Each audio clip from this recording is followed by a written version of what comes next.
Pour bien comprendre la peinture française du XIXe siècle, et plus particulièrement de la seconde moitié du XIXe siècle, je pense qu'il faut connaître Thomas Couture, que l'on a un peu trop oublié. C'est un artiste français, né en 1815 et qui meurt en 1879,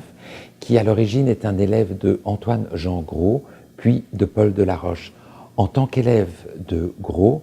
il incarne la pérennité de la tradition davidienne, puisque Gros était l'élève préféré de Jacques-Louis David, et donc en tant que tel, on peut considérer Thomas Couture, à partir des années 1830-1840, comme au fond le garant de la pérennité de la grande tradition académique française qui naît, comme on le sait, au XVIIe siècle, notamment en 1648, au moment de la création de l'Académie royale de peinture par Charles Lebrun. Donc c'est un peintre qui obtient un second prix de Rome en 1837, mais surtout il va déférer la chronique en 1847 en présentant un tableau qui demeure encore aujourd'hui son tableau le plus célèbre, Les Romains de la décadence, et qui a été restauré à l'occasion de l'inauguration du musée d'Orsay au milieu des années 1980 et qui maintenant se trouve dans un endroit extrêmement important et prestigieux, en l'occurrence dans la grande nef du musée d'Orsay. Donc c'est la grande tradition académique française qui va perdurer au-delà du naturalisme, donc qui s'opposera en quelque sorte à des peintres comme Courbet, par la suite comme Millet, et qui va se perpétuer aussi bien au-delà de l'impressionnisme, puisque Thomas Couture mourra en 1879, en l'occurrence 6 ans après la première exposition des impressionnistes chez Nadar, qui a eu lieu, comme chacun sait, en 1874. C'est aussi quelqu'un qui innovera en tant que technicien. C'est quelqu'un où la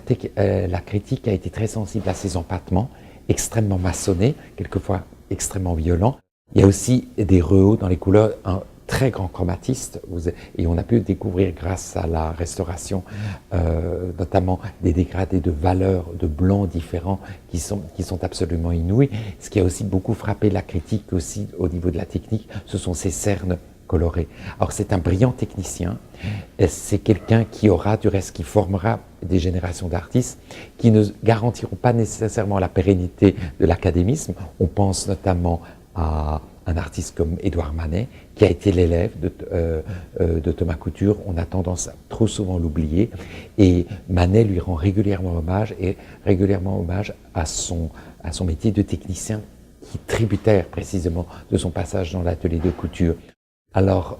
il a formé un autre très grand artiste que l'on connaît moins, peut-être au Canada ou en France, c'est Anselm Feuerbach, qui est un peintre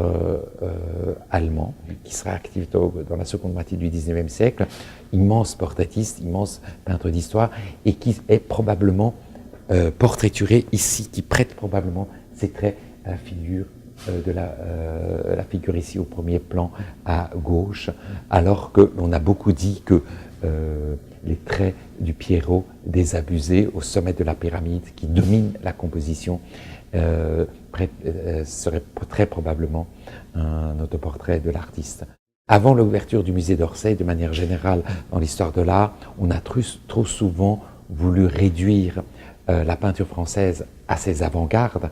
Et je pense que c'est même extrêmement important de complexifier le discours et de se rendre compte que, mis à part les impressionnistes, mis à part les symbolistes, mis à part les naturalistes, la grande tradition académique perdure. Elle perdure avec des gens comme Thomas Couture. Et c'est en présentant, en intégrant ce tableau de Thomas Couture dans notre accrochage, grâce à la générosité du musée de Vancouver, nous désirons le rappeler à notre public.